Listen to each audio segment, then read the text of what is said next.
Today we'll talk about how can you enable this sign or know how you can do that on your MyFitnessPal app.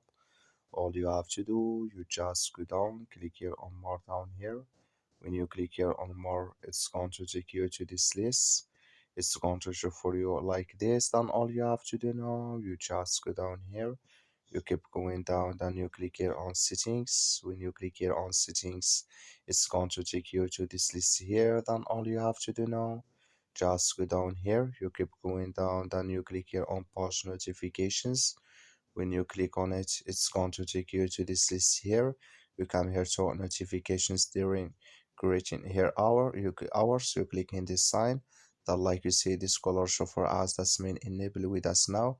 That's here, can you select here from in the in time zone. So that's all you have to do. Thank you for watching.